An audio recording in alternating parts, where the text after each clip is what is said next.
What people complain to me all the time is the time it takes them to conduct literature review for their research or dissertation. And the literature review section is one of the biggest sections of your piece of work within your dissertation. So it makes sense that you spend more time on it than, let's say, a conclusion section. However, we cannot always have the luxury of, having enough time to complete a comprehensive literature review. And that's why I would like to share some ideas of good practices for initiating the literature review section. Hopefully you can find them valuable. Hopefully they will help you to develop a literature review section faster, but without at any cost when it comes to the quality of that section. So the first thing you need to understand is what the literature review section is all about. The literature review intends to convince the reader that you have an awareness of the major debates that have occurred within the broader literature. Other people have published papers, let's say articles, on a similar topic to yours or on the same topic, and you'd like to make sure that you understand everything that has been published.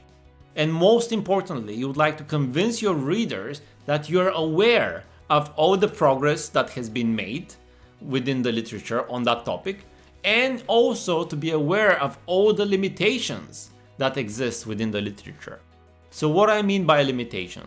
I mean the sort of shortcomings that you have identified, or maybe two different authors having conflicting opinions. And of course, these conflicting opinions may be a result of the different contexts that they have explored. Or maybe there is a major gap in the literature, something that has not really been studied. So it is to your advantage to identify some problematic area within the sort of debates that have occurred within the literature on that specific topic. Your idea would be to identify a research gap. Maybe a research gap is related to the lack of knowledge on this specific phenomenon, or maybe a research gap is related to different people saying different things and you don't know which one is true, which one is not. Maybe that research gap is really framing the sort of variables that would influence group A to be correct versus group B to be correct. So this is what you need to achieve within your literature review. First of all, you need to build some structure. You need to start speaking about the phenomenon first, or the sort of practical problems that this sort of research would deal with, but then very quickly you need to go into the variables that this sort of phenomenon encompasses. An example of variable would be education of kids of a particular grade. So in order to measure how good the education is, then you need to consider the family background of these kids as well. Are they from a deprived area? Are they the first generation of students within their family? You need to also consider teachers as being a variable. The ability of teachers to communicate ideas to students, to kids, etc. is another variable. So ultimately, if your phenomenon is the quality of education, you begin with it as all-encompassing theme, but then you should quickly go into more details, discussing the different variables that you may consider influencing the quality of education. The background of the kids, the socioeconomic status of the parents, the employment of parents. Maybe some authors have identified as a factor that influences the way kids learn at school, etc. So this is important because this will help you show your readers that you understand all the variables that come into play into this sort of more complex phenomenon. And you need to build a specific relationship. You need to pretty much build the best ways to build some sort of model as you learn from the literature, as you read from the literature, that explains all these factors that come into play. And some factors may influence each other as well. So it's best to actually even map this sort of relations that occur across the different variables. So this is what the literature review really wants, as opposed to simply stating what other people have done. If you simply state what other people have done on the topic, this is going to result in a very descriptive literature review, and descriptive literature reviews are considered of lower value and therefore would be recognized as inferior to more critical and analytical literature reviews. What you want to do is to take different stances, different positions and viewpoints of different authors and clash them together so that you challenge them.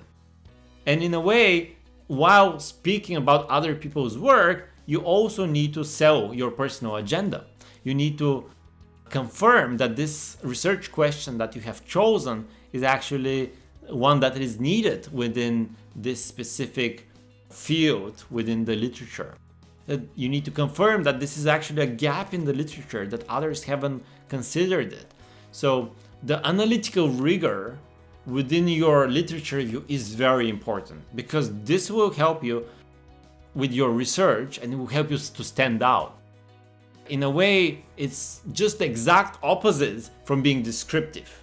Achieving analytical rigor, challenging some of the assumptions of these authors is what you want to do.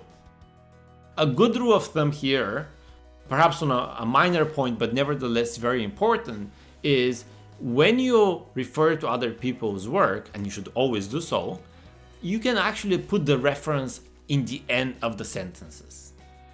Don't put it at the beginning of each sentence, because if you put it at the beginning of the sentence, it would very much suggest that you're creating some sort of report, you're reporting your findings, rather than using that sort of work that has already been published to flesh your the backbone of your research. You want to use other people's work to help you explain why your piece of work is meaningful and why it needs to be done.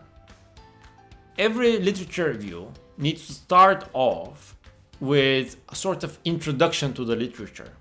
You need to discuss what types of different strands or themes of literature you would be presenting in the literature review, and then go into details with each one of those. You are expected to have subsections. So if you have spotted different themes within the literature related to the phenomenon you are pursuing, make sure you have different subsections. Title each subsection so that it is very clear to the reader that you are transitioning from one theme to another, and it's going to make the readability of your literature review much higher. So we've tackled the idea of using an introduction within the literature review. We've tackled the structure of the literature review. The last thing to do is to provide something which is almost like a conclusion to the literature review specifically. And in this sort of conclusion to the literature review, you once again, perhaps with a sentence or two, mention the key themes that exist within the literature, and also place your research question there, or focus on the sort of gap and present that your research intends to address this gap. This is going to make your literature review very consistent with other parts of the research or the dissertation. Okay, this is everything when it comes to the literature review.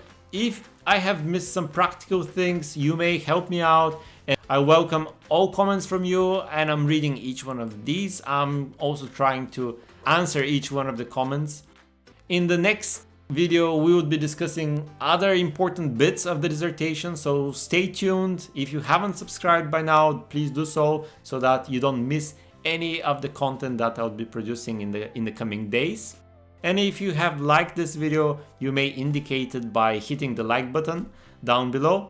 And this is everything from me for today, and I'll catch up with you in the next video. Peace out.